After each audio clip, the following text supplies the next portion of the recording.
Juste deux petits mots, mais pour que vous soyez toutes et tous conscients d'une chose, on a une grande chance ce soir. C'est qu'Emmanuel Macron a pris la parole. Et chaque fois qu'il prend la parole, il met des milliers et des millions de personnes dans la rue. Donc ce soir, il a parlé, il est encore plus efficace qu'un tract politique.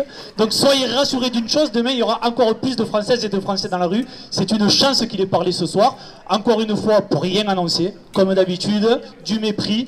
La porte est soi-disant ouverte pour les syndicats. Mais il fallait qu'elle soit ouverte il y a quelques mois. Et il aurait évité d'avoir ce plus gros mouvement social. Puisqu'il ne faut pas oublier une chose, il faut vraiment garder ça en tête, c'est qu'il a réussi vraiment une chose.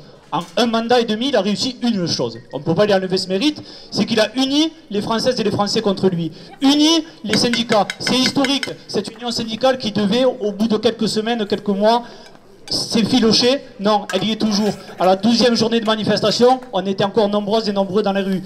L'union politique de l'autre côté, qui est pareil, qui est unie contre lui. La preuve, c'est qu'il est obligé de faire des 49-3 sur 49-3. Donc vraiment, soyez fiers de ce qu'on est en train d'écrire. Et ce que j'ai envie de dire, c'est continuons. Et effectivement, Jean-Louis le disait, il y a le 1er mai, qui va être une prochaine grande étape avec des millions de personnes vraiment dans les rues.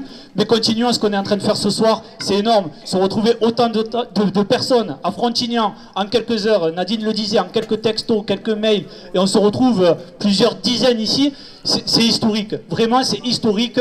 Plus personne n'a envie d'écouter quelqu'un qui ne nous écoute pas et qui nous méprise. Donc ce que j'ai envie de dire ce soir, c'est vraiment restons mobilisés, tous ensemble unis. Ça fait plaisir que ce soir il y ait beaucoup d'élus, mais qu'il y ait beaucoup de militants, de partis politiques, de syndicats, parce que c'est que dans l'union, dans cette union-là qu'on est en train de construire, qu'on arrivera à le faire rompre.